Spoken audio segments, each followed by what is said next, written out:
Am I adding value or losing money with my residential property? Stay tuned for our thoughts.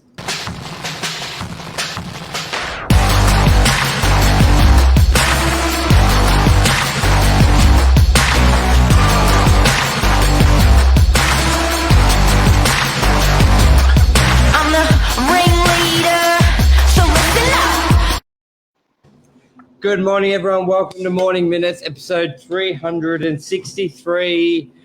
Residential renovations. Am I losing money or am I adding value? My name is Michael and I've got James on this morning. How are you, James? Good, Michael. How are you? Good. Renovations and adding value, they're always it's just always a hot topic. It comes up a lot with buyers looking at a property, but also sellers. I think there's sort of two categories you've got to look at whenever you're spending money on a property, because you don't want to overcapitalize. Hey, Anma, I hope you had a great Australia Day. And a lot of people don't put it in the two categories. The two categories I see, it's adding value to make it more saleable and obviously a return on investment. And then also renovating for your way of life, your enjoyment.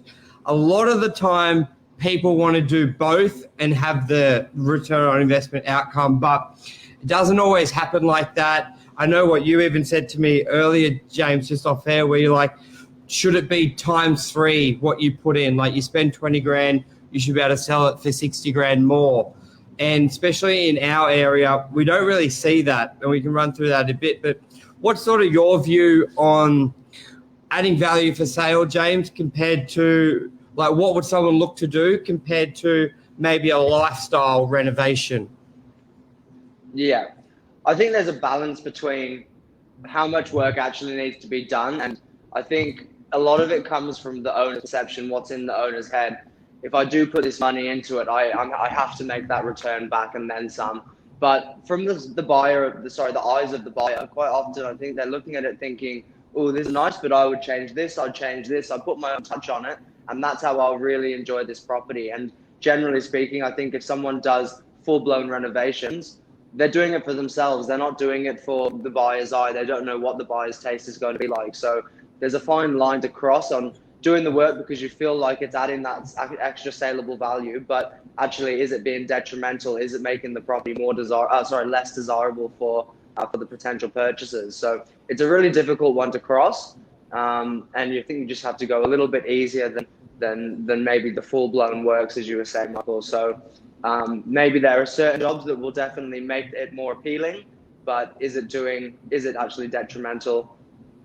Probably a lot of the time, because people want to put their own touch onto things. They don't want to live in what feels like someone else's home. Yeah, so just like what you're saying, a lot of people like things done very personable, how they would like it. So I find with there's sort of a couple of categories. You sort of almost do all or nothing. You never want to do a half a renovation, because if they've got to do the other half, your half may not match their half. But to break it down to the two categories, adding for resale and also to live in. Now, resale would be, as you said, neutral and milk.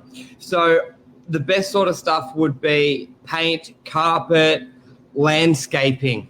Because a lot of the time, a buyer, if they're going into a home and everything else, like cosmetically, is really well presented, they sort of not deterred by the bathroom not being done or the kitchen, because that's very personable to them, especially a kitchen renovation. And they're almost acceptable for that challenge if they're prepared to do work. Where a lot of the time, the homeowner will be like, let's do the kitchen because that's what I would want to do. They do it their way, but then they've spent a lot of money on the kitchen because in my experience, whenever you do anything with waterproofing or anything like that, the cost always blows out. So you spend all the money doing the kitchen, but then you don't have the money to do the carpet. You don't have the money to do a fresh coat of paint. You may not have the money just to recoat the timber floors of the balcony or do the landscaping, because you sort of go, well, we've done the major thing in the kitchen. But when selling a property, from experience, when you go to a home, let's say, that has pristine lawns, landscaping, the painting's immaculate, the the deck's been re-timbered, that has a very, very good effect. And when it's only the bathroom and kitchen to be done, and to be honest, they're really the cheapest add-ons. You could almost do everything I said for the same cost as the kitchen. So that's one thing. But then if you're doing renovations because you plan to live in it for maybe another 5 years, then that's totally different. And you almost want to just get out of your mind the return on investment, but keep in the back of your mind just the overcapitalization. And then you may do your bathrooms and your kitchens. You may add a deck or do something, or you put it in a pool, something along those lines, that you can get the enjoyment of it. I find when people are doing the renovation, when they're selling, they're sort of almost conveying everything they wanted to do at the beginning to make the house more enjoyable for themselves. And then they try and convince themselves it's adding value to the property. But you can add value you can get a return on investment many different ways.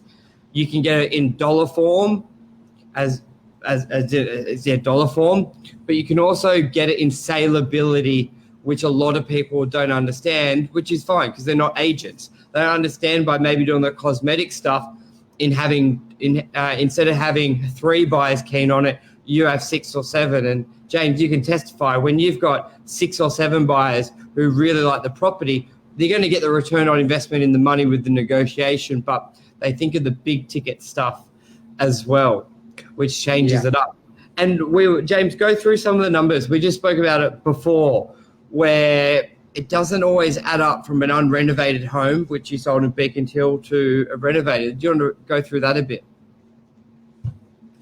Yeah, sure. So a couple examples Michael and I were talking about this morning were a property we recently sold on Beacon Hill Road in Brookvale, and then also a property we sold in North Narrabeen. So the property in Beacon Hill, it sold at auction for $1.55 million.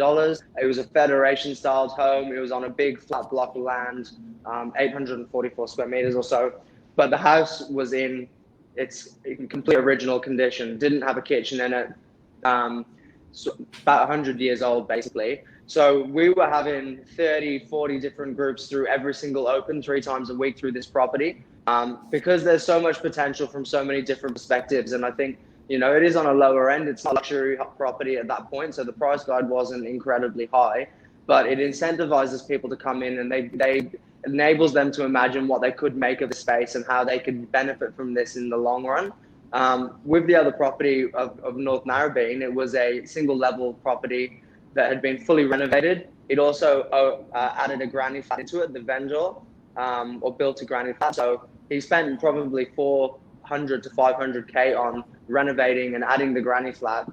And it did generate a great rent return.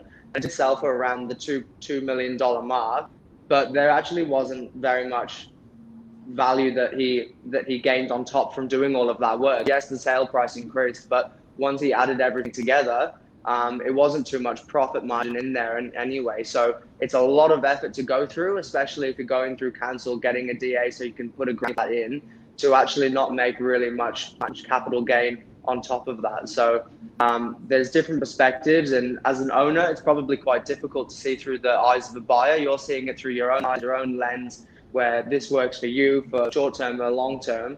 But actually, you want to be able to try and take a step back. It's almost like looking at yourself from outside. What would they prefer in this property, and how can I make it most desirable for them in the long run? Yeah, and even the other one we sold in Beacon Hill Road, which was sort of a renovated, you could have redone it, or it was fine, and that sold for 80 grand more. And I think we can all... Yeah, something like very similar. Was it 155 or 162? It sold for very similar or a little bit more. Yeah. So, and how, if you did some of the key things that a lot of people would think, oh, let's do kitchen and bathroom, you're actually selling for less than an unrenovated one. So it can be a big arm wrestle. So as Mark always say, you want to, as what's the saying, least amount of money for maximum impact. And that's key when you're doing anything. And I almost think the rule of thumb is do less. If you think you should do it, wait, ask the agent, and then maybe decide. I think less is best, because a lot of the time you don't get that return on it, which is a bit of a myth, because a lot of people think there's such big money in buying, renovating, flipping. It's sort of, I know it's sort of that American culture where you always see these shows, but I think the biggest thing is time in the Australian market, Northern Beaches market. It's time. So, I think anything else you want to add on to that, James? No, I was just thinking, it's tough as the owner. You've got emotional attachment to the property, the sentimental value. There's all sorts. So it's hard to separate yourself from what you've probably been in for a long time and love. So as you say about that, speak to the agent, see what they think is going to help with the sale most what's going to be most beneficial. What are the little things that you can do that will leave the buyers with the best taste in their mouth?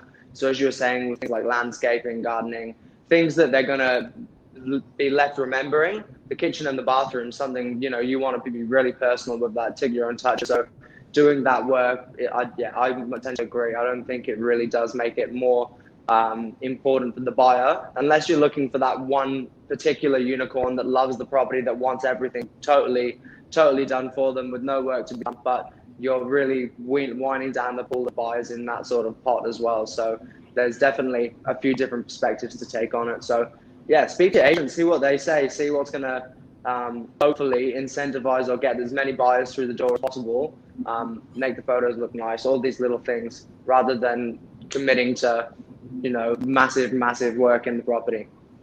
Yeah, awesome. All right, James, thanks for that, and we'll be back tomorrow morning. Thanks, Amel, Luke, for watching and commenting. Cheers, everyone. Thanks, guys. Bye.